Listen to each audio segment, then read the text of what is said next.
Hey everybody, Barry here again. Today's the day that we make more boost. 5 pounds, 6 pounds, not really cutting it. I'd like to double that.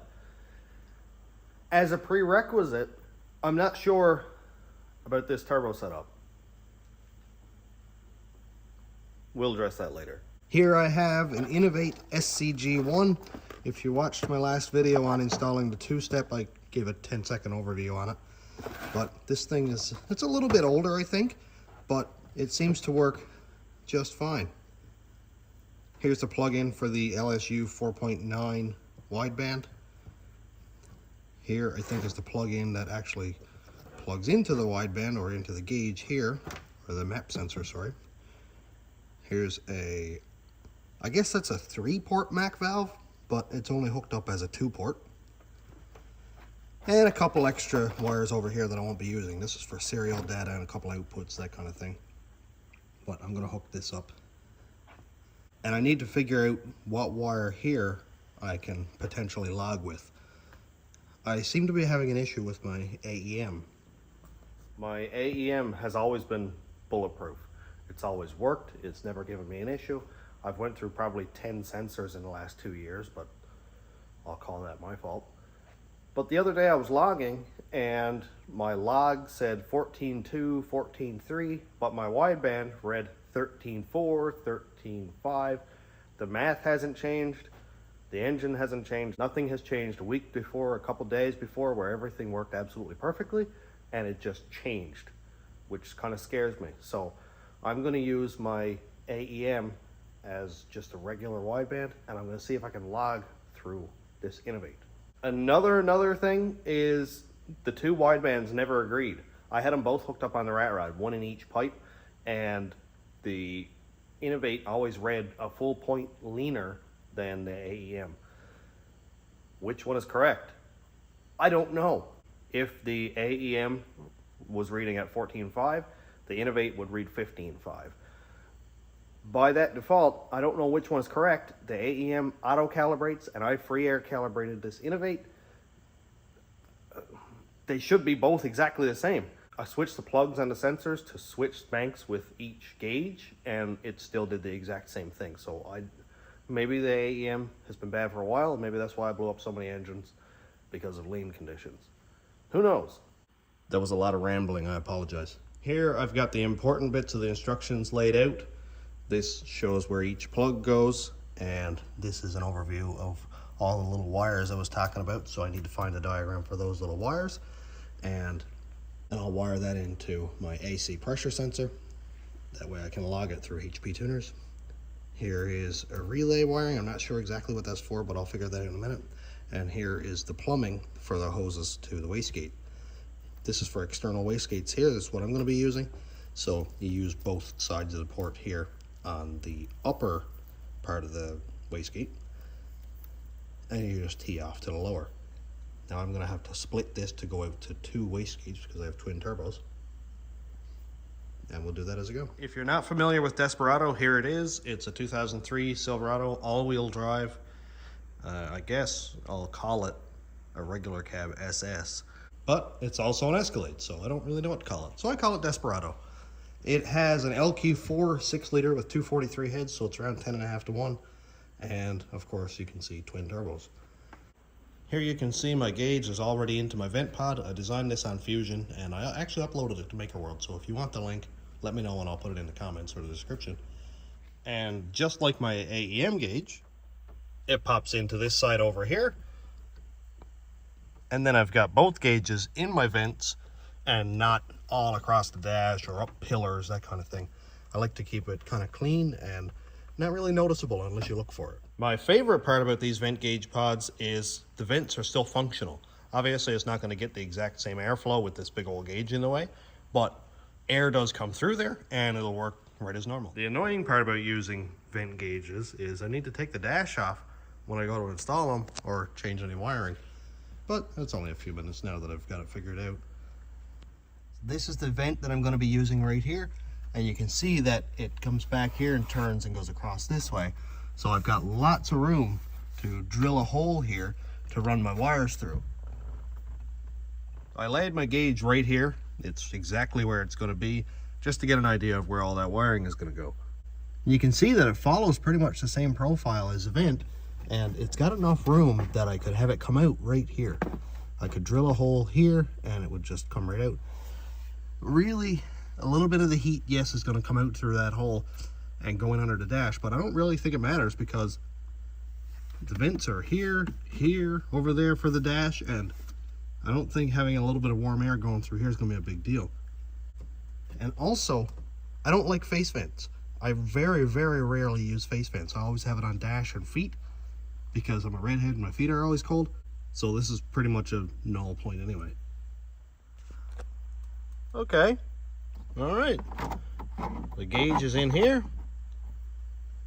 Wiring comes out through this hole that I made. I actually got them all to feed out through. It wasn't bad, only a couple of minutes. Now I can figure out where the rest of my wiring is going to come from through the firewall and up to this point and wire them in. There's only 3 plugs. So here's the one for the wideband. Here are the 2 for the map sensor and the MAC valve, and then whichever wire here is going to be my 5-volt reference. I'm going to steal the 5-volt reference from the AEM like I explained, run it across here and connect it to the Innovate. Here's a diagram for a relay. I talked about that a few minutes ago. I'm not going to bother using a relay because I'm going to use the retained accessory power port that's down by the floor, which is fused, relayed, all that fun stuff. So that renders this useless. Over here, connect the red wire to an isolated switched 12-volt source in your vehicle. I'm going to use the same power wire that I used for the AEM. I'm going to use the same ground here, black, that I used for the AEM. So everything is just going to be pretty much connecting wires between the two. Obviously, I will solder them, heat shrink, all that stuff. I'm not going to be using Marantz or black tape or whatever. There are a couple of little neat things here. Connect the white wire to a headlight power wire, a wire that goes hot with 12 volts when the headlights are on. This enables the display to dim for better nighttime viewing. Do not connect this wire to the headlight dimming wire. I'm not going to bother to do this. I don't want to mess with the original wiring in the truck. I don't want to go cutting wires, splicing, any of that stuff. This gauge is not extremely bright as far as I remember, so I don't really think it's necessary. Here is the wire I think I may be interested in. Yellow analog output. So this is an output which would feed information to my PCM, which makes sense. Can be connected to the analog input of other devices such as data loggers or ECUs. If this wire is not being used to isolate, tape it out of the way. The default analog output configuration is 0 volts equals 7.35 AFR, 5 volts equals 22.39. So I'm going to have to figure out the math so I can plug that into my math parameters in HP tuners. So I will be hooking up the yellow. Optionally, purple wire can be connected to a tach signal to log engine RPM and to use the shift light function. I don't need that. I already log engine RPM on HP tuners. I don't need a shift light, it's automatic. So if you need that, here's the instructions. I'm gonna go wire this up very quickly and then we'll go over what each wire does in my system. We already looked at the diagram so we know how it works. It'll just be a visual. I don't want to step in that. I need some wire. So I have a pile here which came out of an old Escalade. I'm going to grab 3 wires if I can, hopefully a red, black, and a yellow. And I found them. Look at this. There was a red and a black already twisted together. That's an ABS wire off the Escalade. And here's about 6 feet of yellow, I guess, which will be perfect. If I had to buy a roll of wire every time I needed a different color, I would probably go bankrupt. It's nice to have parts trucks. It's not going to be so easy to see, but I've got the wires here, ran to the power and ground. Over here, ran to my serial data, and they go into this loom right up behind the gauges. And then across here, into the vent, I pop the gauge in. It fits like a glove, man. It fits really, really well. And actually even a little bit better than this one, because this one is a little bit loose, so I may even revise that a little bit. But it's never really given me any issues, so I may not bother. Now from the outside, here I've got that wideband wire. That has to go in through the firewall. Being able to quickly remove the dash top from this is absolutely amazing, because now I can pull all the wires where I need to, get them all up around here, plug them in, pop the dash back on, and that's it. There's no sign that there's a bunch of wiring in there besides the 2 gauges themselves. So I drilled a hole right there. There was actually one right above it. You see where those 3 wires are coming out? And that gets me a lot closer to where I need to be. And to make my life a little bit easier, you can see the handle right here. That's a big long magnet stick I put down through the dash and then zip tied my wires to it. So I'm hoping that I should be able to just pull it straight up. Well, let's try it now, see what happens. I kind of assumed it was just going to get tangled on everything. Come on.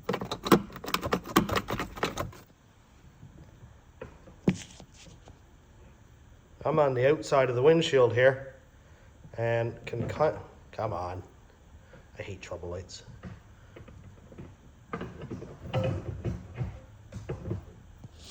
I can kind of see the wires right there. It seems like they're all pretty much free. Ah, there we are. Look at that. That actually worked pretty good. We're all plugged in down here. I've just got a little bit of tape put on it to keep all the wires together, stop them from rattling. And just got to kind of move them around a little bit and the dash will fit perfectly. Now I'm going to test the function of every bit of this before I put the dash back on, because it would suck if there's a wire broken and then it doesn't work and I have to pull it all apart again. Now that the wiring is ran inside, I can mount my Mac valve and the map sensor. I've removed this fender brace right here just so that I can get at this section right here. So we've got a nice flat section there. It's kind of out of the way. After that brace is on, you can't see it. Keeps it, you know, nice and factory looking, you know, sleeper mode so nobody knows. And it'll keep it nice and tidy. So I'll put my Mac valve, say right there. Map sensor can go right here and bolt the brace back on. Very nice. In my unending pursuit to try to make this as clean as possible, I got everything mounted. This one I mounted down here. I was going to put it up there, but it didn't quite work. The hose out of the barb here would have come into contact with the hinge when the hood closed like that. And also it was too close to the map sensor right here, so that just wouldn't have worked. But at least now I've got everything mounted where I can reach it, and it's kind of hidden away. The wiring goes right behind the coolant bottle here, up along the top of the firewall, into the hole right there. And like I've done in the past, I took all the extra wires and ran it up and under the dash where you won't see it and won't get tangled up in stuff, and zip tied it up out of the way. This has taken me a lot of extra time, and I know obviously that I could do it better, or you could do it better, but I'm doing my best.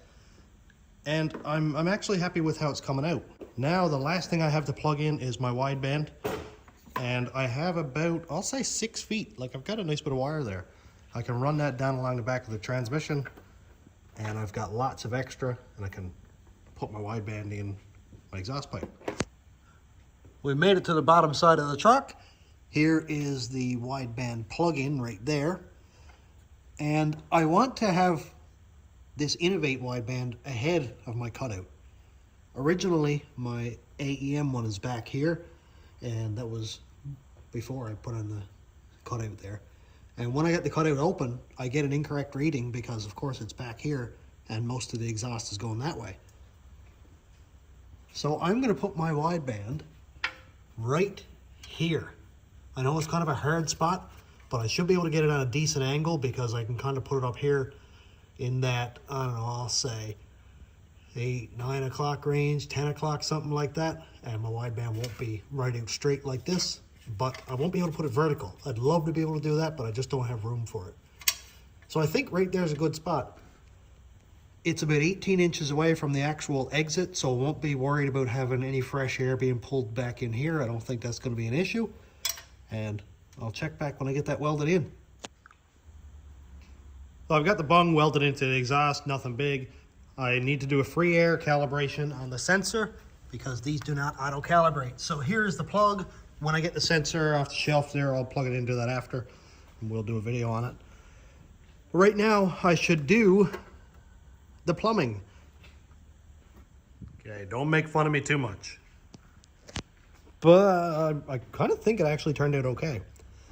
So this is going to look kind of backwards, but side number 1, goes to the top of both wastegates.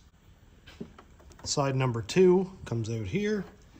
Y's off here for both wastegates, and also T's to each turbo. So this, as far as I can tell, is done correctly. Now I'll check the diagram again, but I followed the diagram, so should be no reason why it's not correct. It looks a little bit freaky, but this is about as clean as I could get it, to be honest. It looks pretty good. Now I just need to hose in my map sensor, which won't be hard, because look, I have a port right here that I already opened up before that I ended up not needing. So I can run that hose along there under the coolant bottle right into the map sensor. And as quick as that, hose is hooked up to the map sensor, goes over to the intake. Amazing. That's very exciting. Everything out here now is hooked up. The only thing I have left to do now, free air calibration, hook the wideband up, and then test. Very nice. So it says right here, with the sensor disconnected, apply power. And make sure it says O2E2 in the top right corner, which it does. Leave the unit powered up for a minimum of 30 seconds, which I have. Powered down and attach the oxygen sensor. And make sure that the sensor is in free air, not in the exhaust. I'm sure somebody's going to give me issues with this, but 17321, this is a Bosch sensor. Pretty sure it fits like an E250 or something. It's a lot less money than buying an Innovate or an AEM sensor or any of those big name ones. They just buy Bosch sensors, put them in a box and mark them up. This one has a short cable. It's about 1 foot long, but there is actually one with like a 3 or 4 foot long cable too. Here's the sensor plugged in. It's got to be in free air, so I didn't want to have the tip down on the floor or anything like that. I just kind of laid it out over the ramp, and we'll follow the directions to the calibration. Oxygen sensor is connected now. Power it up. The SCG1 will start warming up the sensor. This is indicated on the top right hand corner. It says O2HTR. After 30 to 60 seconds, the display will switch from O2HDR and quickly flash O2Cal, meaning that the sensor is being calibrated. So we'll let that sit there for a second, see if it comes up O2Cal. Hey, look at that. Perfect. The calibration procedure has completed and the system is now ready for use. You can disconnect and connect the sensor and sensor cable for installation without losing your calibration. However, if you power it up without a sensor connected, you'll lose your calibration and you'll have to do it again. All right, make sure it's powered off. Now I'll go install the wideband in the pipe and we're done. Wideband is installed right here and I have the wire coming up to the little heat shield here. I just drilled the holes in it and it went up there pretty good. Now I do have some extra slack, as you can see right here, and I'm going to pull that wire up through the firewall further, tuck it up behind the dash. Also, my cutout wire was just kind of hanging and I just want to make sure it was good, so I put a P-clamp on there. It's nice and solid now, and any little bit of slack there I can pull up through also, just to keep this clean, make sure it's not going to tangle up in anything or melt off the exhaust. Another couple zippy boys to hold those spare wires together. This thing is installed. I'm not going to bother going through every setting on this gauge. If anybody wants me to do a video on that, I will do its own dedicated video, but that'll run us into probably an extra hour. Nobody needs that in their life. So I think right now I will leave it on gate pressure, which is around 5 psi. And I may turn the duty cycle up, say, even 10%. That way I'm sure I'll get up to 7 or 8 pounds. And that'll make sure that everything works. I'm not going to put the dash back on until I know that everything here works and does what it's supposed to. Because if I find that the wire for the wideband logging doesn't work, then I'm going to have to go back and switch back over to the AEM and use this as a standalone wideband and boost controller. And I'd prefer not to have to haul that dash back off again and risk breaking off a connector or anything like that. So I'm going to go fiddle with this for a minute. I'm going to set all the parameters in my HP tuner. If you'd like a video on that, please do let me know and I will make an effort to do it. But we'll see you in a second. Go for a drive. But to ensure that the wideband is working, I really should fire it up, shouldn't I? Okay, wideband is in the pipe. Truck is fired up. AEM is here. Innovate, of course, is over there. We have 14.6.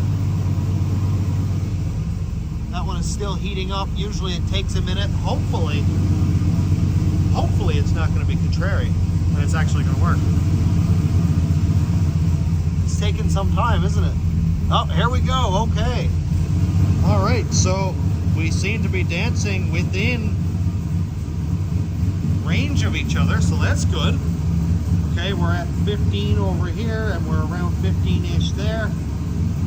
I think they're happy. They're in the exact same pipe. They're about 10 inches or 15 inches away from each other, so they should be working basically exactly the same. And if I notice that one or the other is off, then I know I have an issue. That is sweet.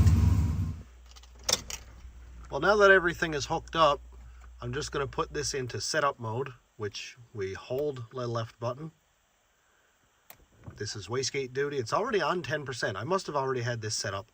Yeah, I don't know, maybe if it keeps presets. Now the gain is on 4%. I don't know about that.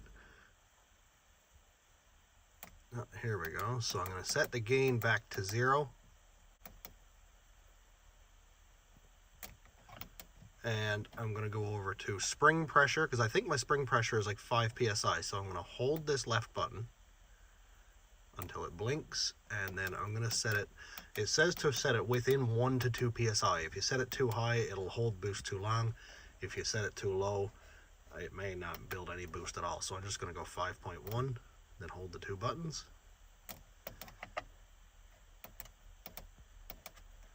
Boost cut pressure, 12 pounds. It may make 12 pounds.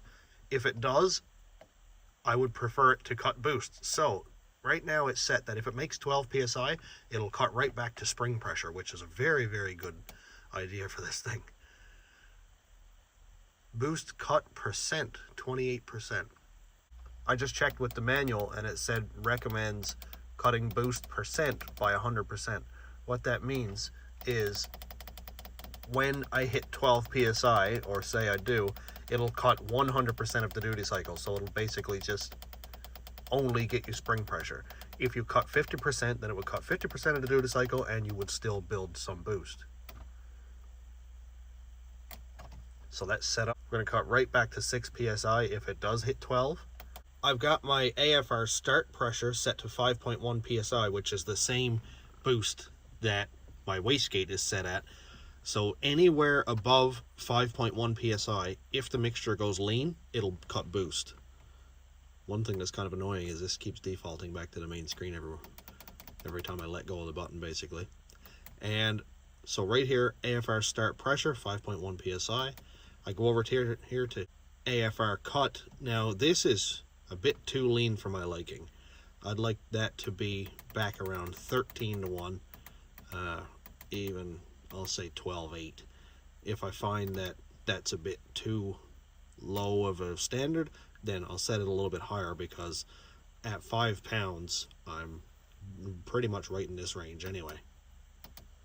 Shift RPM doesn't matter. This is an automatic. I don't need a shift light. RPM row doesn't matter. That doesn't matter. Map units is in inches of mercury for vacuum and PSI for boost. I'll leave that. Wideband units, AFR. I don't use Lambda. O2 enabled. Fuel type gas, stoic is 14.7, and then we're back to our wastegate duty cycle. So everything right now is set up, and I don't know how much boost I'm going to make at 10% wastegate, but if I go over 12 psi, it's going to cut the boost anyway. So I think that's a very good range to be in. I went ahead and cleaned up the tune a little bit. I came over here to Spark, and I changed up my timing table down here. You can see that I've got 12 degrees at the 1.2 grams per second, and let it tip off back to 13 up here in the higher RPM because there's less load on the engine, that kind of thing. I'm going to be running more boost now, and I'm still on pump gas. It's just 91 is all we can get here, so this is what I'm limited to. 12 degrees and 12 psi is what I ran the rat rod on, and it worked fine, but this engine has a lot higher compression than the rat rod did with the D-stroke 6 liter. I'm writing the tune in here now. Then after that, we'll check the scanner, make sure that my wideband over here is working correctly. I put the math in it last night. If that does work out, we'll go for a drive. One thing that irritates the life out of me about speed density is how many times it takes this thing to fire up and shut off before it'll actually start. It's got to fail the mass air, and if anybody knows any better settings, please let me know, because this is super irritating.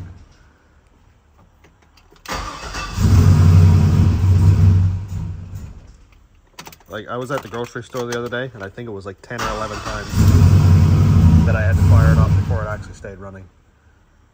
We'll check that. Okay, it runs. My God, is this thing contrary sometimes. All right, open up the scanner. Smack the space bar. Come on, work. I'm gonna go over here to AFR error. And yep, looks like it's working. So wideband, we're at 13.8, 13.9. I can't look at both at the same time. But it is logging, that's something. That's great. It seems like the scanner is getting data faster than the wideband itself. So I'll keep an eye on that, make sure it looks right. But we're right within like 3-4%, so that's just fine. Let's go for a drive. All right, I just stopped and grabbed some gas. Just over a quarter tank, so that should be enough too. And a couple runs in, maybe one anyway. I've got the gauge set to AFR up in the corner and boost on the main screen so that I can see. Also, it is logging boost. Just made 2 pounds. Jeez. These twins are actually pretty good, aren't they? So I'm just gonna quickly goose it there and see what it does.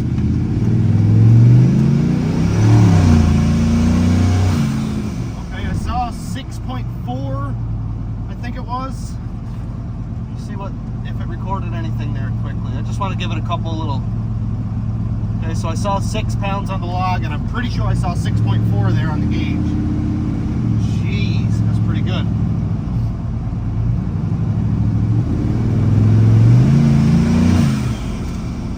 Too short of a road. The road is 2 degrees Celsius out, so I don't know what that is. I guess that would be 34-ish, 35 Fahrenheit. So the road is probably a little bit glassy. I'm gonna do a run also with the cutout open soon. Now that I have the goodbye.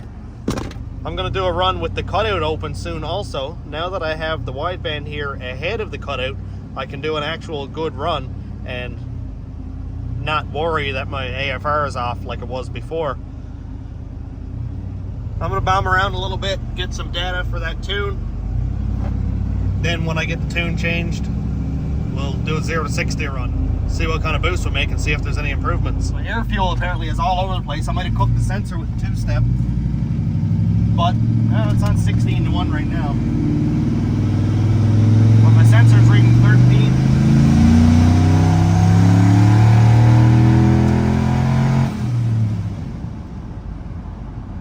It really likes it. It really, really likes it.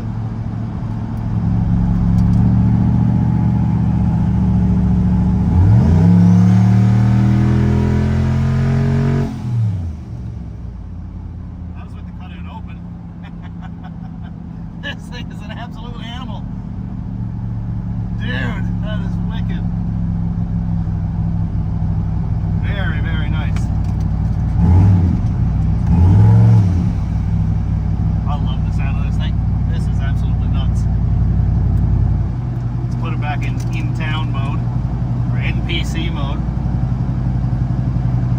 That was wild. Holy.